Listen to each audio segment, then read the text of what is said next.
Avez-vous remarqué chez un proche des petits changements, subtils mais inquiétants, au cours de l'année passée? On imagine souvent que la fin de vie arrive d'un coup, comme un claquement de doigts. Mais en réalité, le corps envoie souvent de petits signaux, parfois des mois à l'avance. Le souci, c'est qu'ils passent inaperçus. Et ce n'est qu'après coup que la famille se dit « Ah, en fait, on avait déjà les indices sous les yeux. » Dans cette vidéo, on va voir ensemble 5 signes importants qui apparaissent souvent dans l'année précédant le grand départ d'une personne âgée. Certains vous paraîtront familiers, vous les avez peut-être même déjà remarqués, d'autres vous surprendront. Les repérer à temps, c'est l'occasion de donner plus de confort, de profiter des moments précieux et de s'assurer que cette dernière étape soit vécue avec dignité, tendresse et sérénité. Alors, allons-y. Numéro 1, la perte de poids importante. Un pantalon qui flotte, une ceinture qu'il faut resserrer d'un cran ou une assiette qui reste à moitié pleine. Beaucoup de familles se disent « Oh, c'est l'âge, il mange moins !»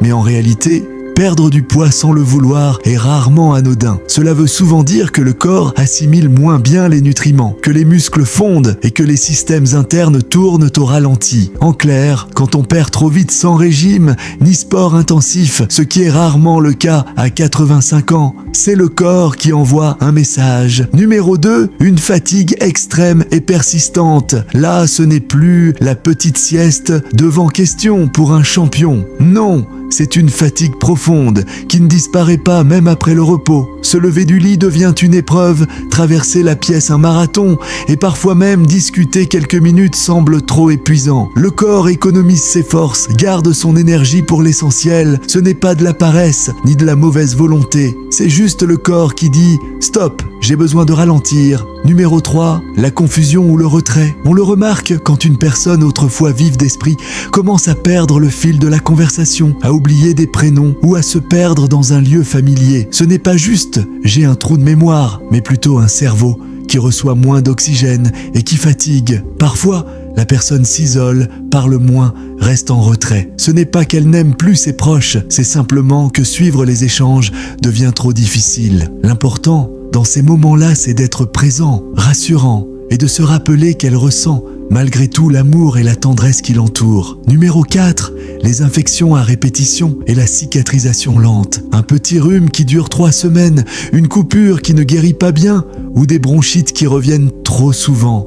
Cela traduit souvent un système immunitaire qui baisse les bras. Le corps n'a plus la même capacité à se défendre ni à réparer. Et parfois, les infections n'ont pas les symptômes habituels. Au lieu de la grosse fièvre, c'est plus de fatigue, moins d'appétit ou plus de confusion. Numéro 5, les changements dans la respiration et la circulation. C'est sans doute l'un des signes les plus frappants. La respiration devient plus irrégulière, parfois lente et superficielle, parfois plus rapide avec de longues pauses. Les mains, les pieds, parfois même le bout du nez deviennent froids ou légèrement bleus parce que la circulation se concentre sur les organes essentiels.